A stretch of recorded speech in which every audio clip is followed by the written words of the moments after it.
La main-d'œuvre a été le principal avantage de la Russie sur l'Ukraine durant toute l'invasion.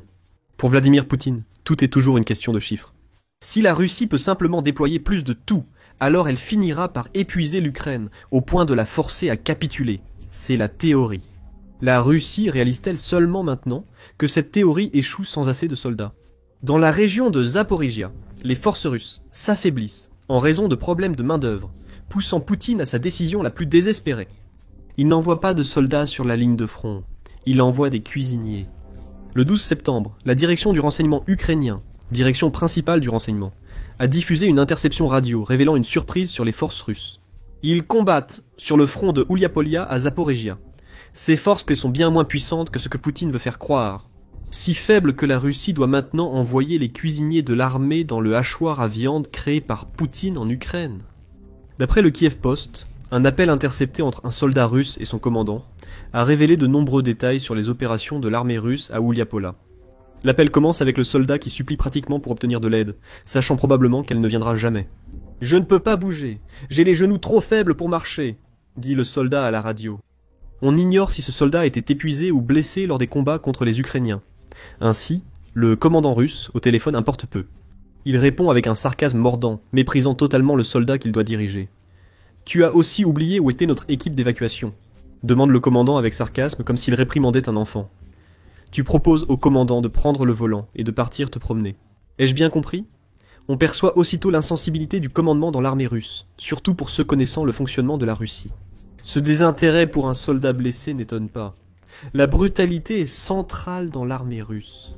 Le SEPA a souligné dans un article de mars 2024 que la brutalité et le comportement étrange de l'armée russe ne sont pas une anomalie. Approuvé par le Kremlin, conçu pour éliminer les faibles, cela existe depuis l'époque de Joseph Staline. Le SIPA écrit que la doctrine militaire russe repose sur la brutalité, la destruction et le pillage. Ils sont un pilier de la doctrine militaire russe depuis près de 2 siècles. Les décideurs doivent noter que les puissances revanchardes ignorent les règles occidentales. Elles méprisent à la fois le tabou des guerres d'agression et les règles qui les encadrent. Ces mots soulignent à quel point la Russie est prête à infliger des brutalités à tous ceux qui s'opposent à elle. Une grande partie de cette brutalité est à la fois infligée aux soldats russes et encouragée par l'armée russe. SIPA affirme que l'histoire du Kremlin montre que la Russie est prête à payer ses soldats avec le sang des peuples conquis. Mais en retour, ces soldats doivent incarner la mort brutale attendue par la Russie. Selon SIPA, les soldats russes viennent d'une société marquée par une forte violence domestique, le meurtre et le viol conjugal fréquent, et où la dépénalisation de la violence contre les femmes a créé des générations d'hommes qui croient que la violence est toujours la solution. L'accent sur la brutalité explique l'insensibilité du commandant russe dans l'appel divulgué. Il n'y a pas de place pour ceux qui sont perçus comme faibles, quoi que cela puisse signifier, dans l'armée russe.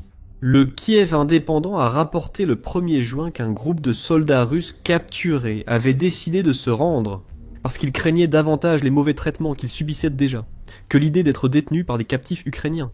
Le média souligne que la Russie utilise un système de type goulag pour discipliner et punir ses soldats jugés contrevenants.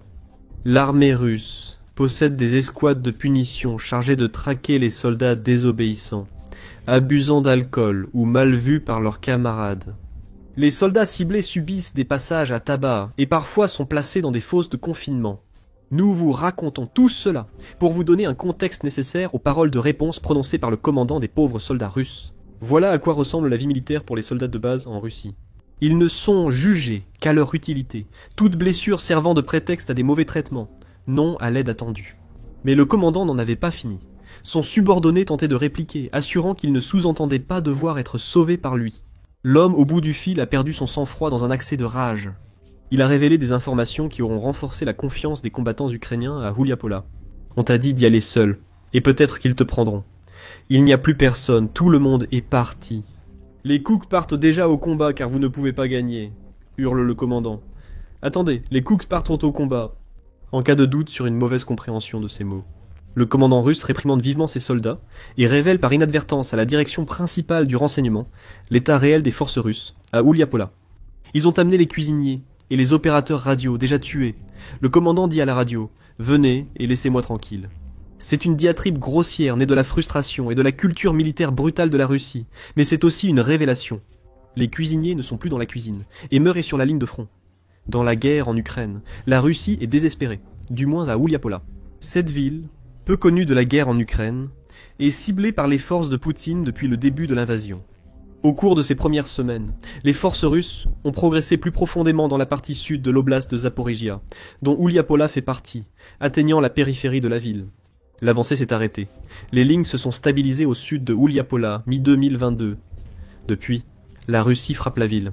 Depuis mai 2022, Ouliapola subit presque chaque jour des bombardements qui ont détruit immeubles, centres culturels et infrastructures civiles.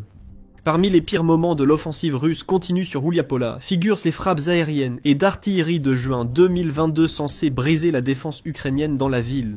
Les frappes ont échoué. L'Ukraine a repoussé l'ennemi et repris une partie du territoire près de Ouliapola.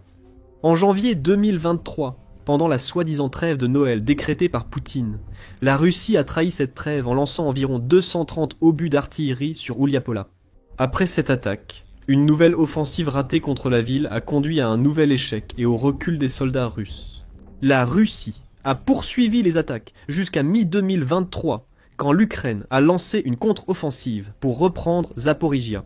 Comme les attaques russes sur Ouliapola, cette contre-offensive a échoué, ramenant la ligne de front au sud de la ville dans une impasse. Depuis, les choses se passent ainsi pour Ouliapola.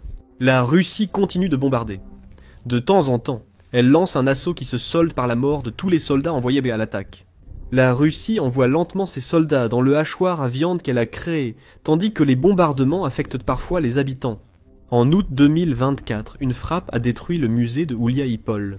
Bien que ce soit triste pour l'Ukraine de voir ce bâtiment détruit, les expositions du musée avaient déjà été retirées depuis longtemps, ce qui signifie que la victoire symbolique de la Russie était bien moindre qu'elle ne l'aurait été autrement. Rien n'a changé à Ouliaïpol depuis les premières semaines de l'invasion. En avril, l'UNATSU a rapporté qu'environ 1000 des 12 000 anciens habitants de Ouliaïpol y vivent encore. Les habitants restés s'efforcent de maintenir la ville ravagée propre et vivable. Vyacheslav Chaïko, policier, explique que la communauté de Ouliaïpol s'unit pour évacuer les personnes vulnérables. Hier, nous avons évacué une jeune femme d'ici. Quand les frappes ont commencé, les gens ont réalisé qu'ils devaient partir car tout était détruit. De nombreuses personnes âgées, grand-mères et grands-pères, sont partis en masse, a déclaré Chaïko TSN. Le fait est que Ouliapola est une cible pour la Russie. C'est le cas depuis le début de la guerre, et la défense prolongée de la ville par l'Ukraine a eu un coup. Ouliapola a résisté et infligé de lourdes pertes aux troupes russes qui tentèrent de la prendre. Poutine fait désespérément appel à des cuisiniers qui n'ont jamais combattu auparavant pour aller au front. Vous pouvez deviner ce qui arrive à ces cuisiniers. Tous ceux qui attaquent Ouliapola meurent. Le direction principal du renseignement a rapidement souligné la situation actuelle à Ouliapola, dans une publication officielle sur son site web, où il a révélé le contenu de l'appel divulgué. Le direction principal du renseignement a précisé que les cuisiniers sont envoyés combattre lors des assauts russes contre la ville. Des conducteurs, signaleurs, opérateurs de drones et même des malades graves sont retirés de leur poste ou lit d'hôpital pour foncer dans le feu ukrainien. Eux et les cuisiniers servent de chair à canon pour la dernière tentative de Poutine de prendre une ville qu'il échoue à conquérir depuis le début de l'invasion. Le direction principal du renseignement résume la situation. Les troupes russes subissent de lourdes pertes à cause de l'efficacité des forces ukrainiennes et de leur incompétence. La mobilisation n'obtient pas les résultats attendus, affirme le direction principal du renseignement. Dire que les résultats n'ont pas été atteints revient à dire que la dernière avancée russe sur Ouliapola a échoué. Selon l'EUNN, cette fuite montre que la Russie manque d'idées pour la ville. Les bombardements, frappes aériennes et assauts terrestres coordonnés ont tous échoué. La Russie doit désormais tout engager, même l'évier de cuisine et ses anciens utilisateurs, dans ce que l'UNN qualifie d'assauts épuisants de chair à canon, où les commandants voient leurs subordonnés comme jetables. L'Ukraine observe et jette du sel dans la blessure béante de Poutine à Ouliaïpol. Le direction principal du renseignement termine sa publication révélant l'appel divulgué par un message qui touchera Poutine. La direction du renseignement du ministère de la Défense ukrainien rappelle « Chaque soldat russe qui ne veut pas mourir dans des assauts suicidaires ou être éliminé par un commandant a une chance de sauver sa vie. Pour cela, il faut écrire au bot du projet « Je veux vivre sur Telegram ». Il est dit que c'est une initiative intelligente de l'Ukraine. La direction principale du renseignement sait que ses interlocuteurs ne devraient pas être en première ligne avec cette déclaration. Nous avons déjà mentionné que la brutalité de l'armée russe a poussé de nombreux soldats à se rendre. L'Ukraine propose désormais une issue aux cuisiniers et autres envoyés de Russie pour combattre et mourir à Ouliapola. Rendez-vous, vivez pour demain. Ce n'est pas une nouvelle tactique ukrainienne.